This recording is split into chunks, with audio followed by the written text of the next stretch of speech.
श्रीमद्कुंज विहारणे नमः। श्री स्वामी हरिदासो विजयचित्राम। गोस्वामी श्री रूपलाल जी महाराज के लिए चाचा श्री वृंदावन हितरूप जी कहते हैं, जानहि संत सुजान हिये जिनके निर्दूषण, ललित भजन रस रीति निर्वहन कुल के भूषण, हितकुल उदित उदार प्रेम पद्धति चली आई, कृष्ण वल्लभाचरण कमल के भृंग सदाई। सोई विदित बात संसार में मन क्रम सेवत जुगल पद, गुण गहर सिंधु सम देखिए श्री रूपलाल सबको सुखद। रसिकाचार्य गोस्वामी श्री हित हरिवंशचंद्र महाप्रभु जी के पवित्र एवं भक्तिपरायण कुल में गोस्वामी श्री रूपलाल जी महाराज का जन्म विक्रम संवत 1738 वैशाख कृष्णा सप्तमी को हुआ। इनके पिता का नाम गोस्वामी श्री हरिलाल एवं माता का नाम श्री कृष्ण कुंवरी था। ये जैसे जैसे बड़े होते गए, इनके शील, सौजन्य, कोमल स्वभाव, दया, प्रेम आदि गुणों का क्रमशः स्वाभाविक स्फुरण होने लगा। उन दिनों यह पुण्य भूमि आर्यावर्त भारतवर्ष मुगल शासन में था। यवनों के अत्याचार चरम पर थे। इनसे पीड़ित वृंदावनवासी भक्तगण अपने अपने इष्ट देव के अर्चा विग्रहों को यत्र तत्र छिपाए हुए फिरते थे। बादशाह औरंगजेब से सताए जाने पर महाप्रभु श्री हित हरिवंशचंद्र जी के इष्ट देव श्री राधा वल्लभ लाल जी महाराज, जो वंश परंपरा से श्री हरिलाल जी के भी इष्ट देव थे, उन दिनों कामवन के समीप अजानगढ़ में विराजते थे। एक बार श्रावण के महीने में यमुना में बड़ी भारी बाढ़ आई। अजानगढ़ डूबने लगा। अजानगढ़ के डूबने की खबर श्री वृंदावन धाम में किसी को न थी। एक दिन बालक रूपलाल अकस्मात बिलक बिलक कर रोने लगे। इनके शरीर में एक साथ प्रेम के अनेकों सात्विक भाव उदय हो गए। इनके पिताजी और अन्य भक्तों के पूछने पर और कुछ न कहकर इन्होंने अजानगढ़ कामवन चलकर श्री राधा वल्लभ लाल के दर्शन करने की इच्छा प्रकट की। पुत्रवत्सल पिता श्री हरिलाल जी इन्हें अजानगढ़ ले गए। बाढ़ की कठिनाइयों को किसी प्रकार से झेलते हुए ये अजानगढ़ कामवन पहुंचे। श्री राधा वल्लभ जी का दर्शन करके रूपलाल जी ऐसे प्रेम तन्मय हुए कि इनके शरीर की सुध जाती रही। नेत्रों से अश्रुओं की अविरल धारा बहने लगी। बहुत देर के पश्चात जब इन्हें चेतना हुई तो ये अपलक नेत्रों से अपने प्रीतम की रूप माधुरी का पान करने लगे।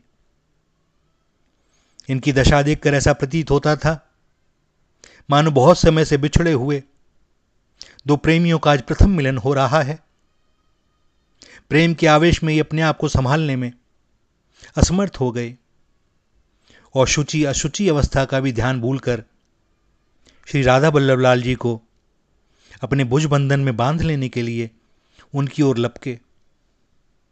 ये शीघ्रता से निज मंदिर की देहली को पार करना ही चाहते थे कि तब तक इनके पिता ने इन्हें अपनी गोद में उठा लिया। अपने आप को बंधन में देखकर ये उसी भावावेश में जोर जोर से चिल्लाने लगे, मुझे छोड़ दीजिए, मैं राधा वल्लभ से भेंटूंगा, मैं उन्हें निरखूंगा, मैं उनके कोमल कोमल चरणों का स्पर्श करूंगा, आप मुझे छोड़ दीजिए, मुझे छोड़ दीजिए। इनकी छटपटाहट प्रेम की उतावली को देखकर पिता ने प्यार से समझाते हुए कहा, बेटा, श्री जी से ऐसी अपावन दशा में थोड़े मिला जाता है। अभी तुमने स्नान नहीं किया, फिर तुम्हारा संस्कार भी तो नहीं हुआ। हमारे कुल की परंपरा के अनुसार कोई भी गोस्वामी बालक बिना द्विजाति संस्कार और वैष्णवी दीक्षा के न तो श्री जी के मंदिर में प्रवेश कर सकता है और न इनका स्पर्श ही। और फिर तुम तो अभी केवल 9 वर्ष के छोटे बालक हो, अभी यह सब कैसे हो सकता है। पिता की बात सुनकर ये शीघ्रता से उनकी गोद से कूद पड़े और उसी आवेश में बोले, अच्छा तो लीजिए, मैं भी स्नान करके आता हूं। रही संस्कारों की बात, जब आपकी इच्छा हो तब करिएगा, किंतु मैं तो प्रभु का दर्शन स्पर्श करूंगा ही। और ऐसा कहकर ये बड़ी तीव्र गति से यमुना जी की ओर दौड़े और भीषण बाढ़ में कूद गए। 9 वर्ष के बालक की श्री राधा बल्लभ लाल के प्रति ऐसी प्रेमासक्ति देखकर पिता के हृदय आनंद से उछलने लगा। उन्होंने पुत्र की प्रेम पिपासा को शांत करने के लिए उन्हें स्नान कराया और स्वयं भी किया, और शीघ्र ही संक्षिप्त रीति से निज मंत्र का दान कर दिया। जैसे ही मंत्र मिला, ये पुनः प्रेमावेश में आ गए और उसी प्रेमोन्मादयी दशा में इन्होंने मंदिर में प्रवेश किया। अपने अनंत प्राणाधिक प्रियतम श्री राधा बल्लभ लाल जी के कोमल चरणों का स्पर्श करते ही इनके शरीर में मानो बिजली दौड़ गई और इनके शरीर में दिव्य प्रेम झलकने लगा। ये प्रेम मुग्ध होकर अपने प्रीतम के चरणों से लिपट गए और अवरुद्ध कंठ से, अश्रुपूरित नेत्रों से, पावन प्रेमाश्रुओं से श्री राधा बल्लभ लाल के श्री चरणों का प्रक्षालन करने लगे। इनकी ऐसी प्रेम मुग्ध दशा देखकर पिता ने इनसे भगवान के चरणों को छोड़ने की बात कही, पर ये छोड़ते ही ना थे। तब समय गोस्वामी श्री हरिलाल जी ने इन्हें पकड़कर दूर किया। चरणों से दूर कर दिए जाने पर ये दोनों हाथों की अंजुली बांधकर किसी विरहणी की बात ही फूट फूट कर रोने लगे। बालक रूपलाल का रोदन सुनकर वहां उपस्थित समाज के लोगों का हृदय भर आया। अंत में इनके बाबा श्री कमल नयनाचार्य जी ने इन्हें समझाया और आशीष दिया कि बेटा, तुम हमारे कुल के भूषण होगे। बाबा के यह वाक्य सुनकर ये बड़े लज्जित से हो गए और शांत होकर एक किनारे पर जाके खड़े हो गए। इसके पश्चात प्रसादी चंदन, फूलमाला, बीड़ी आदि देकर इन्हें डेरे पर भेज दिया गया। इस प्रकार कितने ही दिनों तक ये अपने पिता के साथ कामवन में रहकर श्री जी का दर्शन सुख लेते रहे। इसके पश्चात कामवन से बरसाना होते हुए श्री धाम आ गए। मार्ग में बरसाने की सांकरी खोर से होकर जब ये आ रहे थे, एक मतवाला हाथी इनकी पालकी की ओर आता दिखा, जिससे सारे अंगरक्षक और कहार पालकी छोड़कर भाग खड़े हुए। इससे इनके पिताजी घबरा उठे, पर परिणाम कुछ हुआ कुछ और ही। मतवाले गजराज ने पालकी के पास आकर बालक रूपलाल के श्री चरणों का अपनी सूंड से स्पर्श किया और चुपचाप एक ओर चला गया। और ऐसा क्यों ना होता? जिन संतों के पुनीत हृदय में राग रोष रहित ममता और स्नेह है, वहां से तमोगुणी स्वभाव वाले जीवों का झुक जाना, अपने स्वभाव को छोड़ देना कौन सी आश्चर्य की बात है? श्री चैतन्य महाप्रभु के बारे में क्या हम जानते नहीं? श्री रसिक मुरारी जी ने तो मतवाले हाथी को अपना शिष्य बना लिया था, जो बाद में महंत गोपाल दास जी के नाम से विख्यात हुआ। इस घटना को देखकर इनके पिता गोसाई जी खूब प्रभावित हुए और अंतर में समझ गए कि यह कोई साधारण बालक नहीं, कोई दिव्य महापुरुष है। बालक रूपलाल के हृदय में श्री ठाकुर जी की सेवा का बड़ा चाव रहता था। उत्तम आचार्य ब्राह्मण कुल तथा धन धान्य संपन्न प्रतिष्ठित कुल में घर में उत्पन्न होकर भी आप स्वयं अपने हाथों से श्री प्रिया जी के रासमंडल की सोहनी अर्थात बुहारी लगाया करते थे। यदि कोई इनसे इस कार्य को छोटा बताकर इससे निवारण करने की बात कहता तो ये झट से कहते, तो क्या श्री गोस्वामी हितवंश हरिवंश चंद्र जी ने भवनांगण मार्जनी श्याम अर्थात हे राधे, मैं आपके भवन के आंगन की मार्जनी हो सकूं, यह सत्य कहा है? और स्वामी श्री हरिदास जी ने भी तो कहा है, कुंजनी दीजा सोहनी। क्या यह भी व्यर्थ की बात है? इनके इन शब्दों से प्रस्फुटित होने वाली श्रद्धा, भक्ति और सेवानिष्ठा लोगों को निरुत्तर ही नहीं करती थी, वरन सेवा परायण बना देती थी। सेवा की इस लगन से इन्होंने केवल 11 वर्ष की अवस्था में ही एक विलक्षणता उत्पन्न कर दी। इस सेवा करते समय, चलते फिरते हर समय अपने सामने श्री युगल सरकार का दर्शन किया करते।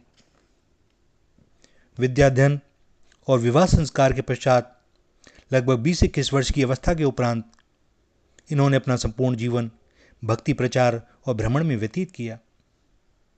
प्रथम बार गुजरात प्रांत की यात्रा में इन्होंने श्री रामकृष्ण मेहता के घर, जो परम वैष्णव थे, प्रीतिवश लगातार 8 महीने तक विश्राम किया।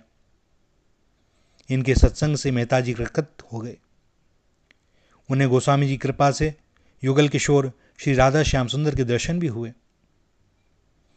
इन्होंने ब्रजमंडल की भी अनेकों यात्राएं की, जिनमें से एक बार गोविंद कुंड गोवर्धन गिरिराज में निवास करते हुए इन्होंने एक गिरिराज शिला का लगातार 6 मास तक आराधन किया, जिससे उस शिला से युगल किशोर का प्राकट्य हुआ, जो अभी भी राधा कुंड में विराजमान है और वहीं श्री रूपलाल जी की बैठक भी है।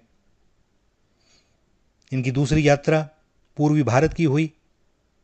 उस समय जब ये जीवों को भगवान मार्ग लगाते हुए श्री प्रयागराज पहुंचे, तो वहाँ एक महात्मा ने इन्हें सिद्धिप्रद नारियल फल देते हुए कहा, इसे खा लो, इससे आप में अनेकों सिद्धियों का प्रकाश हो जाएगा। किंतु गोस्वामी रूपलाल जी ने उस नारियल को लेकर गंगा संगम में फेंक दिया और बोले, महाराज, जिसे भगवान श्री कृष्ण की श्री चरणों की कृपा और प्रीति की वांछा है, उनके लिए इन सिद्धियों का प्रलोभन व्यर्थ ही नहीं बल्कि अहितकर भी है। मुझे कहीं कोई नाटक चेटक चमत्कार थोड़े ही दिखाना है जो मैं आपका ऐसे नारियल रखूं। इनके इस उत्तर से वह सिद्ध महात्मा लज्जित से हुए। इस प्रकार इन्होंने मानो अपने भक्तों को उपदेश दिया कि भैया भक्ति करो, सिद्धियों में मत फंसो। इसके बाद ये काशी होते हुए पटना आए। पटना में रामदास वैष्णव का प्रेम में आग्रह और अपने प्रभु की आज्ञा मानकर इन्होंने उनके घर में विराजमान श्री युगल किशोर के श्री विग्रह को लेना स्वीकार किया। वैष्णव श्री रामदास जी के युगल किशोर अभी भी श्री गोस्वामी रूपलाल जी के महाराज के वंशजों द्वारा बड़ी सरकार श्री वृंदावन में पूजित होते हैं।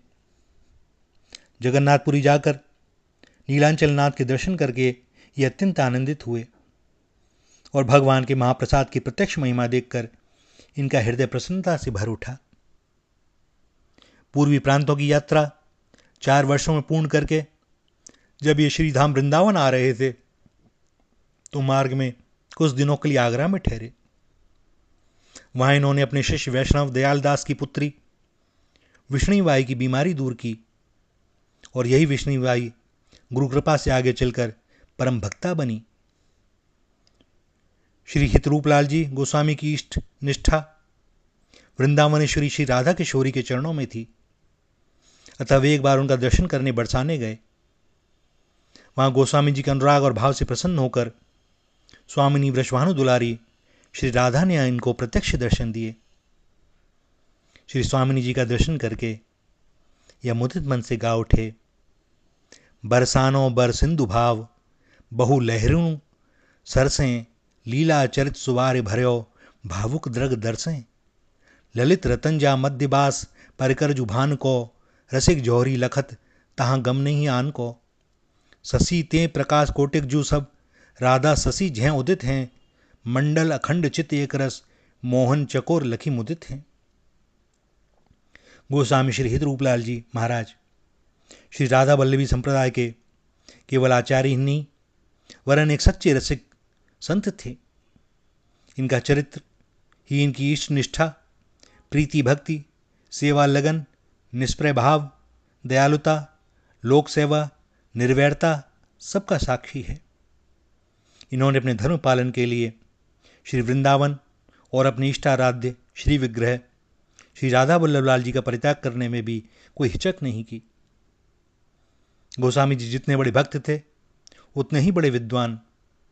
अपने जीवन काल में इन्होंने अनेकों भक्ति ग्रंथों की रचना की, जिनमें से अब प्रायः कोई 20 ग्रंथ उपलब्ध हैं, जिनमें से प्रमुख हैं अष्टयाम सेवा प्रबंध, मानसी सेवा प्रबंध, आचार्य गुरु सिद्धांत, नित्य विहार, गूढ़ ध्यान अर्थात गोप्य कैली, पद सिद्धांत, राधा स्रोत जो गौतमी तंत्र के आधार पर है, ब्रज भक्ति और वाणी विलास। भैया भगवान और इनके भक्त, जो कहा जाए वह थोड़ा, कितना भी कहा जाए बात वही, मानो सूर्य को एक छोटा सा दीपक दिखाया। अनंत महिमा है। जब भाव बने तब इनके विस्तर चरित्रों को पढ़ें, समझें, गुनें, तत्व को जानने की चेष्टा करें, देखें भक्त की रहनी कैसे होती है, भक्त और भगवान का बीच का संबंध क्या होता है। श्री राधा, श्री राधा, श्री राधा।